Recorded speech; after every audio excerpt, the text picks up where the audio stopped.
I'm hearing that the FIFA organization had to call in an emergency meeting because more than 16,000 fans have canceled their tickets. They're scuffling to try to sell tickets now. Baby, to those more than 16,000 fans, baby, y'all made the right decision. It is not worth coming to a country where you don't know if you're safe.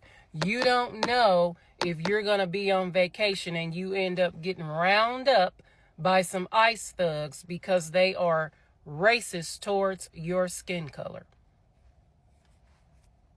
So yeah, they made the right decision. Baby, I would cancel too. I'm from here and don't want to be here, let alone encouraging someone that is not from here to come here. Yeah, y'all made the right decision, and good luck, FIFA, because baby, yeah, you get it. So 16,000 cancellations and counting. And honestly, smart move. You're not being dramatic. You're being rational because we've watched ICE detain American citizens, tourists. Even a priest got a gun in his face. When they told him, "You're white, you're not fun anyway," that told us everything. This isn't about security. It's about targeting. So if you're black, brown, Muslim, Latino, you're already flagged, passport or not. And people thought, what? That the world would just ignore that? That fans would drop $5,000 to maybe get detained? Nah, the world's not that stupid. 76 countries just got banned from coming into the United States. Out of all these countries, how many do you think are playing in the World Cup? This sock puppet, the Secretary of State, Marco Rubio, froze all foreign visa processing indefinitely. And we have a tournament in a couple of months where the whole world comes to the host country to cheer on their team. And in this list, there's a couple of countries that are qualified for the World Cup. Here's the list. Iran, Uzbekistan, Egypt, Algeria, Ghana, Senegal, not allowed to come to the United States. We're seeing a pattern here. Are these interesting countries that aren't allowed? Morocco, Tunisia, Colombia, Brazil. Brazilians can't. Are you telling? There's no way that you're going to tell me that you're going to stop Brazilians from coming. Like, that's insane. Brazil, Uruguay. What are we doing? Ask the white head turns. I'm dead, but here's what kills me. Remember when Qatar hosted and everyone lost their minds? Human rights violations? How could FIFA allow this? And now, Arab diplomats are canceling tickets to America for the exact same reason. The tables have turned, and the irony is beautiful because you spent years pointing fingers at the Middle East, and now the Middle East is pointing back. And they're right. You can't scream freedom and democracy while ICE rounds people up like cattle. The world's not buying it anymore. Hello and good morning. In today's episode of As the White Hood Turns, let's talk about FIFA. You know what I'm talking about, the World Cup, right? Okay, so we remember just a few short months ago when Infantino gave Sid that peace prize, you know, the made up one, right? That one. So it has now come to light that people all over the world are boycotting FIFA and are canceling their travel and their tickets to come to the U.S. for the World Cup. What? Some FIFA World Cup news. About 19,000 people have canceled their tickets to the FIFA World Cup 2026 due to safety concerns in the United States. I've looked up other numbers. It kind of varies, but right now, like I said, it's about 19,000. It's a major bummer. This is a big deal for us to get this, along with Canada and Mexico. And this is happening. But it's understandable. Like, it's understandable why they wouldn't want to come here. I don't know, man. Would you cancel? We're so different than other countries, even just how we live our life daily, and who wants to come here if they're not feeling great about it. So such a bummer, such a great opportunity to do this. And I hope the numbers don't get too high, but I have a feeling that it's going to keep rising. Yeah, those numbers are going to skyrocket because this isn't speculation anymore. It's precedent. People watched Renee Good get murdered. They watched citizens get beaten. They watched chaos unfold in real time. And they're asking the right question. If American citizens aren't safe, why would I be? Answer, you wouldn't. Because when power decides to move, legality stops mattering. We've seen it. ICE doesn't care about your visa, your passport, or your World Cup ticket. If they decide you're a problem, you're gone. That's not paranoia, that's pattern recognition, and fans are choosing safety over soccer, as they should. Did you see how FIFA responded to reports that allegedly nearly 20,000 FIFA World Cup 2026 tickets were canceled in response to the murder of Renee Good? All of this started with a tweet from a Lebanese diplomat, Mohammed Safa, writing, "I canceled my World Cup tickets. The ICE may decide I am a gang member, and I'll be locked in prison for a year with no charges. No hearing, no trial, no right to consult a lawyer, no phone." Ending the tweet with, "The US is not safe to visit." In a short amount of time, there was a lot of conversations about people canceling the FIFA World Cup 2026 tickets. Even though nobody could verify if these numbers were accurate, but it seemed like this tweet rattled someone either in the US government or in FIFA, because the diplomat who started the conversation had his US visa threatened over talking about canceling his tickets and his protest against ICE. So after this story was out there a few days, that people were canceling their tickets because they were afraid to come to the US after they saw what happened to Renee Good, FIFA finally responded, saying that these claims are not only inaccurate reports with no substance, and that statistics set to be released Wednesday will further prove the opposite. That was in reference to the random selection draw which closed on Tuesday. And FIFA reported that 500 million ticket requests were submitted in a 33-day window. And the president of FIFA, Gianni Infantino, said, "500 million ticket requests in just over a month is more than demand. It's a global statement. On behalf of FIFA, I would like to thank and congratulate football fans everywhere for this extraordinary response." There was no mention in their comments on what is happening in the US with ICE and murdering people. Look, what people need to remember at the end of the day is that FIFA is a business. And as much as they claim to care about the fans, they care about the money. They don't care what's happening to the people in the streets. And they don't care that those same kind of things could happen to their fans if they come to the US. When we saw these numbers being reported, sure, part of us were like, great, this is going to hurt FIFA. But most of us were like, great, less people are going to get hurt. Because I promise you, this isn't hyperbole. This tweet and this boycott FIFA movement started a week ago. And things have only gotten worse since then. These games start in June. So we urge you to think about your safety before it's too late. Urge you to share this with someone who is thinking about coming to these games, especially in the US. Tell them not to come here. Think about your safety before it's too late. That line hit hard. Because it's true. And FIFA, they released a fluff statement.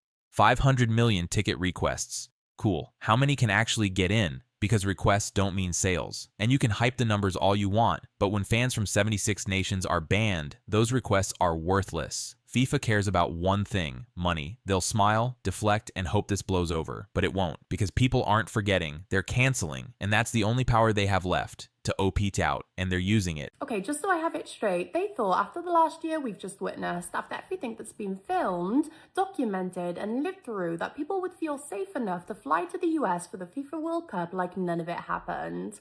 I need them to be serious right now. We've watched American citizens get shot, brutalized, detained for not following unlawful orders. We've watched escalation come first and the explanation come later, if it even comes at all. And that's not an opinion, that's the precedent that's been set. It's all over the footage and it's a pattern. This isn't about football and it's definitely not an overreaction. If American citizens aren't safe in their own country, why on earth would a foreigner be safe? Legal, illegal, tourist, fan, doesn't matter, on holiday, at a stadium, in the wrong place at the wrong time. The point is, we've seen that once power decides to move, legality stops being relevant. And that's the insult here. They thought they could just announce this, slap a logo on it, smile through it, and pretend that the last year didn't just happen, as if people weren't watching, as if we'd all just forget. So to the 60,000 plus people who cancelled their trips, you're not dramatic, you're not being paranoid, and you're not letting politics ruin sports. You are the only ones acting rationally. Because nobody is safe under a system that has shown it doesn't care who you are once it decides you're a problem.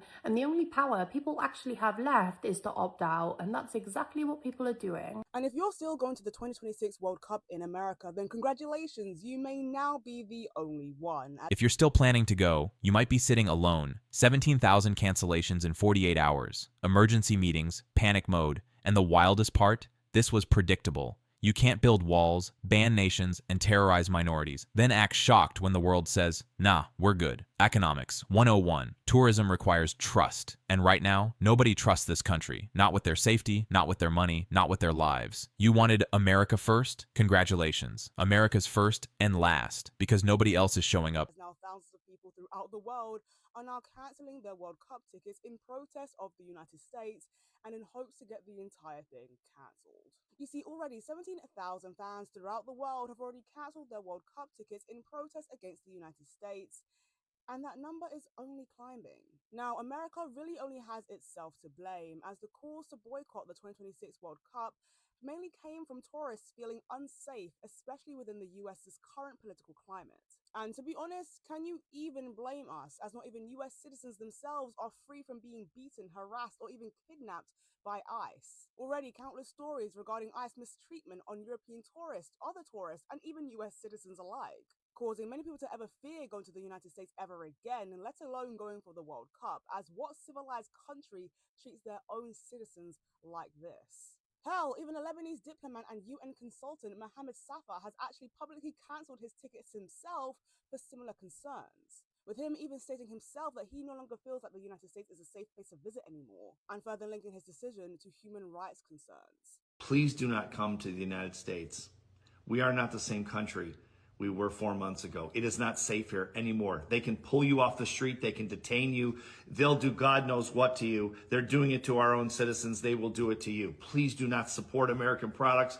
Don't buy American. Don't vacation here. I'm very sorry to say this, and I want to apologize on behalf of all rational Americans in this country who are fighting Trump tooth and nail with everything we have. We're sorry. We're doing the best we can to get rid of this guy. And all his crooked cronies, but we're having a very difficult time doing it. We handed him the keys. An ignorant populace handed him the keys to this kingdom, and we're finding it very difficult to even slow him down, frankly. I think America's done. I hate to say that, but I don't know how much we can do, what we can do to slow this guy down. We're trying very hard. Please don't support us anymore. And to my government, my friends in government all over the world who we dealt with in business and for so many years, you guys were so good to us all over the place, France, Australia, the United Kingdom, of course, Canada, of course, Mexico, Costa Rica, Panama, all over Asia. You guys have been wonderful partners to us for years. I'm so sorry Trump is treating you like dirt. Don't expect anything better from him in the future. He's a tyrant. He wants to be a dictator, and frankly, he's turning into one very quickly. Again, we're having a hard time slowing him down. I'm sorry to say that. Please don't trust this guy. If you're working in government, he makes you a promise. His promise is worth nothing. I've known this guy for 30 years. His word is worthless. And that goes for all of his crooked cronies in our GOP that are supporting him. Do not trust this guy. Do not trust. The reason I'm telling you this right now, if you're wondering, is because I'm getting out to a couple million people on social media a week now, and he's going to shut me down. He's shutting friends of mine down. He's threatening my friends that have millions and millions of viewers on social media that are rational thinking people. He's threatening them within an inch of their life. He's going after them for taxes. He's going after them for any way he can. And I'm afraid it's going to continue, and I won't be able to say this, so I'm saying it now. Do not trust anything American at this point. We are not the same country. I don't know that we ever will be. Again, apologies from America. You guys have been so great to us, and we're so sorry. This one's brutal. Do not trust anything American. We are not the same country. He's apologizing to the world on behalf of rational Americans who are watching their country collapse in real time. And he's right. 4 months ago, America was different. Not perfect, but stable, functional, safe. Now, journalists are threatened, citizens are detained, dissent is silenced, and he's warning the world, don't come, don't trust this government. We're not okay. That's not politics. That's a cry for help. And when your own people are telling foreigners to stay away, you've crossed a line you can't uncross. Have you seen the news about the World Cup? I just seen that 17,000 people have cancelled their tickets already in the last day or two because of all the shit that's happening in America, and they're scheduling an emergency meeting. Obviously, tickets for Scotland matches was mental, so if that's going to have a huge knock-on effect, flights are going to be cheaper, hotels are going to be cheaper. Would you go if the prices went right down, or is everything that's going on in America just now, we're just like, nah, I'm just going to sit this one out? Let us know, it's interesting. I'd love to see the prices go down though, because it was just unfair on the fans this year. Let us know what you think. How much do you think prices should be for the World Cup? Americans, hey, hi. Listen, I know you're really busy right now, so I'm going to keep this very quick. I'm supposed to be coming to the States in April. We're going to the East Coast with my mom and my sister. Over the last day or two, I'm now thinking that this is just not a wise idea. My mum feels otherwise. She feels I'm being a bit paranoid and a bit dramatic. Can you let me know? Please comment below. Am I being the drama queen, or is it fine? She seems to think like we've got dual citizenship. We've got UK and Irish passports. That everything's okay. I don't feel that way. I feel that if citizens are not safe in that country, I'm probably not safe in that country either.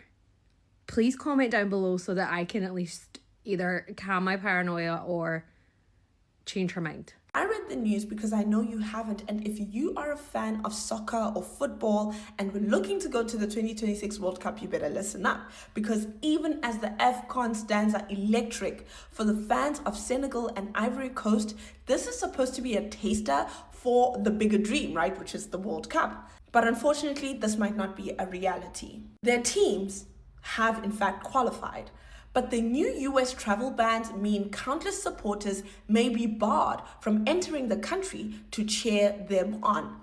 The Trump administration added Senegal and the Ivory Coast to its list of restricted nations in December, citing screening and vetting deficiencies. While players and officials are exempt, no such allowance exists for ordinary fans. A Senegalese supporter who was quoted in an article says, "I don't know why the American president would want teams for certain countries not to take part. If that's the case, they shouldn't agree to host the World Cup." And I agree, because fans are left in limbo hoping for a last-minute solution. Some point to how visa issues were resolved for the Africa Cup. Ivory Coast coach MSFA calls football a celebration and says it would be a real shame to bar supporters. But others are preparing for empty stands. An Ivorian player, Yan Diomande, is quoted as saying, "It's okay for us, we can play without supporters." We can play without supporters. That's the saddest sentence I've heard all week. Because football without fans, that's not football. That's just kicking a ball around. The World Cup is supposed to be electric, flags waving, chants roaring, nations united. But now, players are preparing for silence, not because of a pandemic, not because of logistics, because their fans are banned, or too scared to come, and the fact that athletes have to say, "It's okay, we'll manage." No, it's not okay. This is supposed to be the pinnacle of their careers, and it's being stripped away, not by injury or skill, but by policy. That's not sport. That's tragedy. The focus, players say, must stay on the field. Even without the ban, the cost is a massive barrier. Tickets and travel to the US are prohibitively expensive for many around the world. One friend with dual French citizenship says he won't go on principle, calling it all about the business world. The result could be stadiums with only limited support from diasporas and those with existing visas, a stark contrast to the deafening African support we are seeing in Morocco. It creates a painful irony. The US president has publicly championed hosting the World Cup, yet his policies are excluding the fans who are the lifeblood of the sport. As the tournament approaches, a political decision threatens to strip away the very thing that makes the World Cup and football itself magical, the unifying, borderless passion of its fans. Let me know what you think. President Trump has now instructed that visa processing for 75 countries around the world will cease. This includes 15 countries whose teams will be playing in the World Cup later on this year in the US. Now, I fully understand the importance of visas and the importance for visas in terms of securing the border and for national security. But I just think, looking at this list, I think this is a bit of a shot in the foot. And I say that because the American economy needs tourism, it needs those who transit through to go to other places. And it wants to show itself, I would think, as a country which wants legitimate travellers to come in. And I stress legitimate because all countries want to control who enters their territory. There are people that they won't want in, hence why you have visas. And the visa processing system allows you to do that. It allows you to check who's applying, and it allows you to refuse people that you don't want. But at the same time, it allows everybody who's legitimate to come in.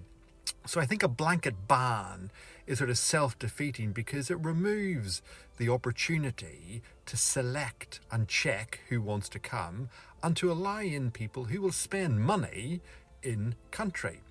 Let me know what you think about visa policies more general, and I'll be back soon. Over 16,800 people canceled their FIFA World Cup tickets over the last 48 hours. This surge in cancellation of tickets is fueling a call for a boycott of the World Cup in general in America, citing that America is not safe for not only the fans, but especially the athletes that are coming from nations that our current government deems shitholes. 4 years ago, the World Cup was held in Qatar. When that announcement was made, there were a bunch of human rights organizations and watch groups who had their ears turned up to say, how could you possibly do a World Cup in the Arab world that's not in line with democracy, freedom, and human rights? And now we have people from the Arab world canceling their tickets in the modern free Western world due to human rights concerns and violence that's being done against people of a specific race, religion, and phenotype. Fans are citing safety fears, political protests, and a growing human rights concern about the way that humans are being treated in America. In response to the growing backlash, FIFA has announced that they're going to set an emergency meeting this week to discuss the ongoing concerns and how to mitigate tens of thousands, if not 100,000 people canceling their tickets. The games are set to start from June 11th, and they're taking place in Canada, America, and Mexico, but the bulk of the games are being done in America, where we currently have ICE and police attacking American citizens. Like, I knew that this would be a concern, especially when you look at the countries that are football, soccer fans. It's all the people that this current administration hates. It's not majority white people. Yeah, a lot of Europeans love soccer, but a lot of the countries are coming from Black, brown, Muslim, Arab, Asian, Latino people. The people that by said racial profiling would get picked up by ICE, who is killing American citizens and rounding up kids, underage kids. Look at the list. Senegal, Ivory Coast, Brazil, Colombia, Egypt, Morocco, Iran, Haiti. Notice something. They're all Black, brown, Muslim, Latino, or Arab. Meanwhile, European nations, wide open. And they're telling us this is about national security? Please, this is racism with a policy stamp, because if it was really about safety, you'd screen everyone equally, but you don't. You target, and fans see it. The world sees it. That's why they're canceling. Not because they're political, but because they're smart. They know what this is, and they're not spending money to be profiled. ICE even rounded up a priest, and they had a priest at gunpoint.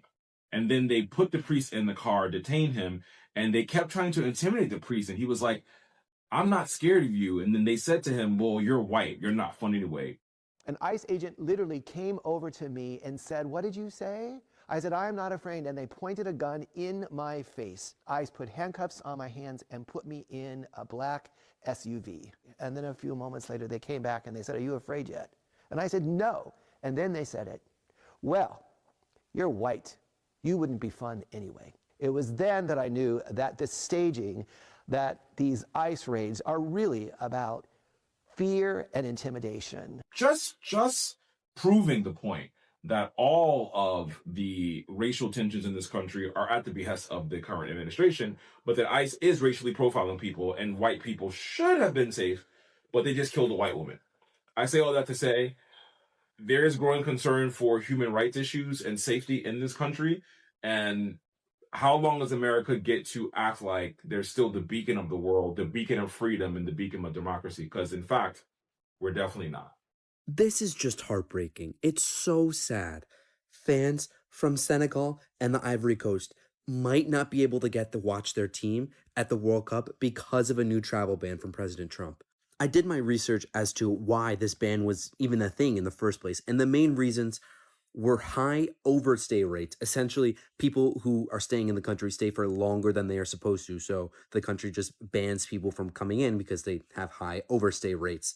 Also, some unreliable civil documents and widespread corruption, which I think has more to do with Haiti and maybe Iran, but regardless, it's still a really sad situation.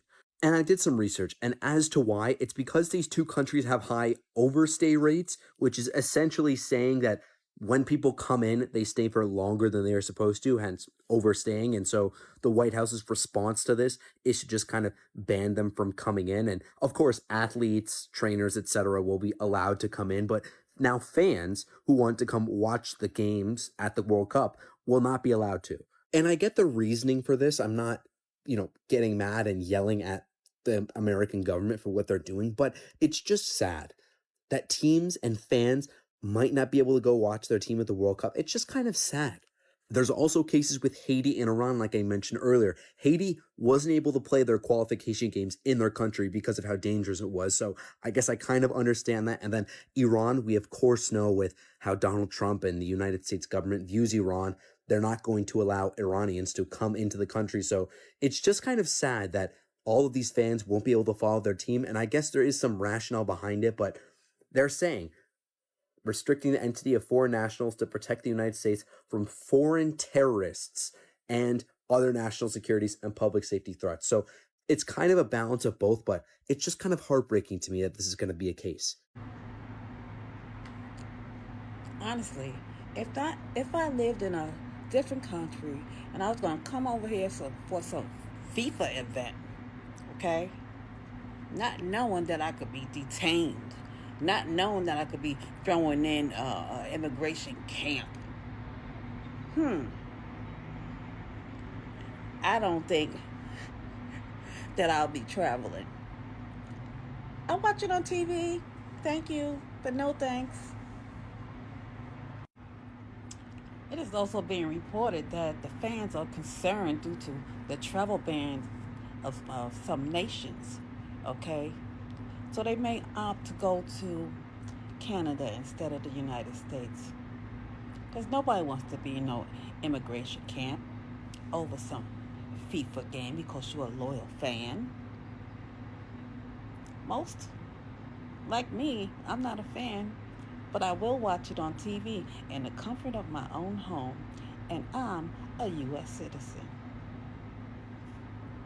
I'll watch from home, and I'm a U.S. citizen. That's the end game right there. Even Americans don't feel safe attending the World Cup in their own country. Let that sink in. If your own people are scared, what message does that send to the world? It says you've failed to protect, failed to welcome, failed to uphold the values you claim to represent. And the result? Empty stadiums, economic losses, global embarrassment. You built a fortress and locked yourselves inside it, alone. So here we are, 16,000 cancellations, 76 banned nations, FIFA in crisis mode. And the lesson? Simple. You can't ban the world and expect them to visit. You can't terrorize minorities and expect tourism. You can't treat people like criminals and expect them to spend money. Economics isn't political, it's arithmetic. And right now, the numbers don't add up. So to the fans who canceled, you made the right call. To FIFA, good luck filling those seats. And to everyone watching this unfold, this is what isolation looks like. Drop a comment. Would you still go? Or is this the wake-up call America needed? Like, share, subscribe. Because this is just the beginning.